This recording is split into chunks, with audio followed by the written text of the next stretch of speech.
March Madness is upon us. And couple that with the NBA season is going on, actually going to the playoffs. A better way to bet on those games and games in other sports like the Premier League and everything else, or even Major League Soccer, than betus.com, where you can get 125% of the sign-up bonus, which is up to $2,500 by using the promo code TKT for the Klown Times. So what are these other perks here? You can bet on the go. You can bet anytime, anywhere on your mobile device. You get fast pass, or you get paid immediately every single time. And last but not least, you can you could do live betting where you can bet during the game, getting the early and the best lines. Again, use my promo code TKT for the Klown Times to get up to 125% of the sign-up bonus, which is up to $2,500. So again, not to sound like a book record, but go to betus.com where the game begins. Speaking of which, yeah, we're gonna move on. We're gonna wrap this segment and probably, well, unless you have any tidbits, which I think those are the only big tidbits I want to go ahead and share along with what I'm about to say right now. Okay, so we're closing out on this thing. We're closing out on this thing. Yeah. I found I was, screwing around like I always do online. And so I was in one of the SWAT groups, and I happened to run across on my timeline Bomani Jones show on HBO called Game Theory, which I've been wanting to check out for the longest time, because I agree with a lot of what this brother says. I'm a fan of his for ESPN, especially clapping back on those ignorant folks of a certain hue that's been coming out at him, likes of Michael Smith, Jamel Hill when they were at ESPN, and a few others. I forget the sister's name, the host of Weekend. She's cute as hell. She's from Atlanta.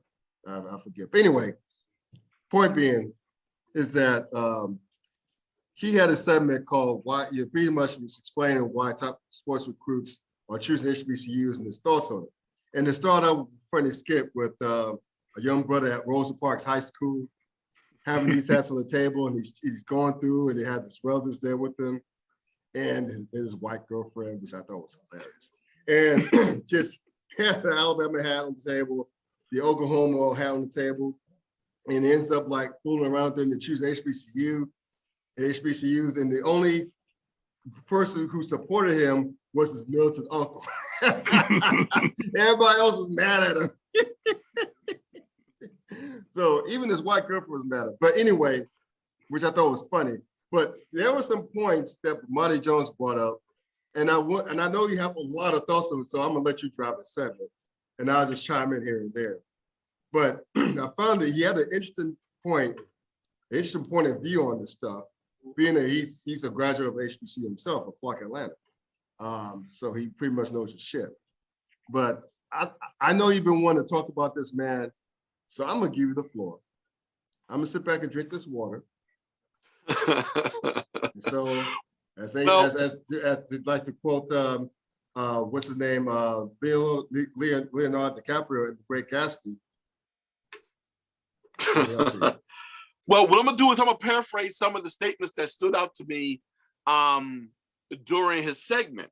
He started out with, let me remind you about the essence of college sports, which is basically taking money from people who do the work and giving it to the overseers and supervisors, basically calling the NCAA a neo-plantation mentality. Now, what's interesting, because he feels as though that with the HBCUs looking to get top talent, he believes that the HBCUs are looking to move into that direction, and says that basically HBCUs do not need to become the new slave owners. And even if they wanted to, of course, do you think that Massa would sit back and let us mule kick them in football? Which I'm like, you know what? No, they won't. You want to know why I believe it won't happen? Go look at Florida A&M and the University of Miami back in 1979. The last time that Florida A&M beat a Division I program and beat them in Coral Gables. As a matter of fact, that's the last time that University of Miami has lost to an a program that is not an FBS program. Okay. The last time. And I truly believe if you go ahead and watch the U, they kind of hint on it a little bit when they talk about that season of 79. Oh, Where they so the went 30 5 for and 30, 6. yeah. Yeah, 30 for 30, Yeah. They talk about that season where they went 5 and 6. One of those games, or the game, in my opinion, was that Florida A&M loss. And they were like, you know what? We got to make a decision here. Are we going to go ahead and end up having a program that loses to bad programs? Or are we going to revamp it? And there was someone who said, hey, let's go ahead and try to revamp this thing. And they haven't looked back since. So there's no way in the world. And I keep telling people, yes, for those who want to see HBCUs achieve greatness and continue to get great players, there's no way in the world we're going to catch the likes of the Power 5 conference. And when I'm not expecting them to. Neither am I. Yeah. You know, so, you know, I just thought it was weird he brought that up, but I digress, right? So he's saying that, you know, that as of right now, they're not fully grasping the purpose of HBCUs and what they could and should be doing. You know, he's basically saying that HBCU shouldn't be focused on beating. But the example that he gave was he doesn't believe that a Division II program should be focused on beating an FBS program. There is no HBCU D2 program that is focused on that. Hell, there is no FCS HBCU that is focused on beating a Power 5 conference program. A Group of 5 program probably, but not a Power 5. Let's be realistic, Bomani. I just want you to do that at least with that aspect. He's basically said, you know, what's best for HBCUs, it shouldn't be what's best for the athletics department and development department and marketing. It should be what's best for their students, which I'm gonna get to in a point in a little bit later on. Just basically, you know, trying to turn HBCUs into a football factory would end up just creating another Rutgers. You know, I kind of touched on that before. You know, with Rutgers moving over to the Big 12, chasing that money. And I kind of spoke, with a Big 10, I'm sorry. You know, I'm thinking about the amount of teams, which basically it's 14 now. But yeah, with the Big 10, with them moving over to the Big 10 and chasing that money with the TV money. And I've already said before, I have concerns about HBCUs doing just that. And primarily that being those of Hampton, A&T, and Howard moving over to the CAA, where I've talked about how, as of right now, their budgets, fiscally, they're not competitive enough to compete with what's going on in the CAA. And I don't know if they're going to be capable of generating enough revenue annually to do so. Right. They have hopes to do so.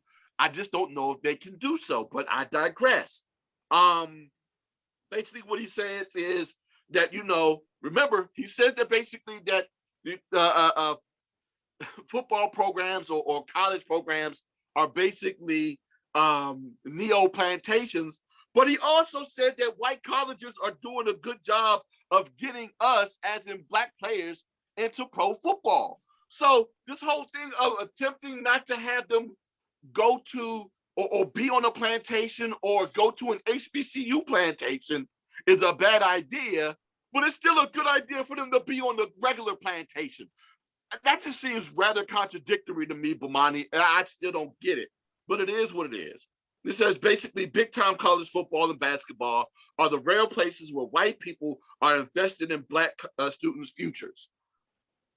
Maybe so, but there are also instances where they're not invested and they don't even care about these Black kids' futures. They just care about what they're capable and willing to do for these programs and make them more money. But again, I digress. So we might want, he basically said we might want to hold on to that by basically continuing to send these kids to these plantations. Maybe we should, and this is a quote for him, maybe we should encourage them to go to Alabama or whatever, the same way we encourage our smart Black kids to go to the likes of a Harvard medical program. Again, it makes me cringe when I hear him say that. He basically says that, you know, HBCUs, should use the Ivy League as a model. Remember when you said brought the You Ivy mentioned the League Ivy League before? earlier, yeah, right. Yeah, he basically feels as though that HBCUs should follow the Ivy League model, basically using academics as a way to attract athletes instead of spending money on sports in the hopes that it would eventually benefit the students. Here's a couple of things that Bomani doesn't understand. First and foremost, it's been documented that with the success of the Celebration Bowl, whoever participates, whoever wins the Celebration Bowl, they get their enrollment increases.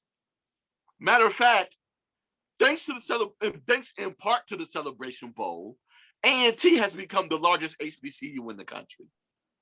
It's kind of a coincidence that their enrollment went up when they went 4 for 5 in the Celebration Bowl. I'm sorry, when they went 4 for 4 in the Celebration Bowl. We never lost the Celebration Bowl, right? We never lost. Never lost. Let me go ahead and make sure I remind people of that. Never lost. So when we won those 4 Celebration Bowls, our enrollment went up and we became the largest HBCU program in the nation. Right. So it just happens to be that athletics can be a benefit to the academia program. And because of the enrollment going up, we've seen academia achieve improvements because of that. Case in point, the new engineering building that they spent over $100 million on right now. Mm-hmm. Right. Perfect timing, right? I'm not saying that Celebration Bowl is an attributor to it, but I'm saying the coincidence, your enrollment goes up, you get the attention, you get the money, you get donations. It just happens to be it is what it is, but I digress. So Bomani wants to go ahead and use the whole Ivy League as a model. Let's talk about the differences in between the Ivy League and HBCUs. First and foremost, let's start with giving. This is coming from an article from 2019, where it says that Harvard ranked second in the Ivy League in terms of giving at an alumni giving rate of 33.1%. I've come on this show multiple times and talked about how HBCUs as a whole don't even give back at a double-digit rate. Right. So yes, you want us to follow this model. You want us to follow this model of Ivy Leagues, and I also get the point. And let me make sure I point this out too, where he talks about how important it is for HBCUs to try to generate revenue and try to get money and increase endowments and giving, right? Right. I completely agree with him on that. The thing is, and this is something that he brought up, there aren't a lot of Black billionaires out there. Hell, there are only 2 Black billionaires that went to an HBCU. It's comparison to the what? Almost 200 billionaires that went to Harvard alone. So we're out here trying. You want us to mimic a model that we're not even close to, dog? How is that even possible? You know what I'm about to say? Come on, son.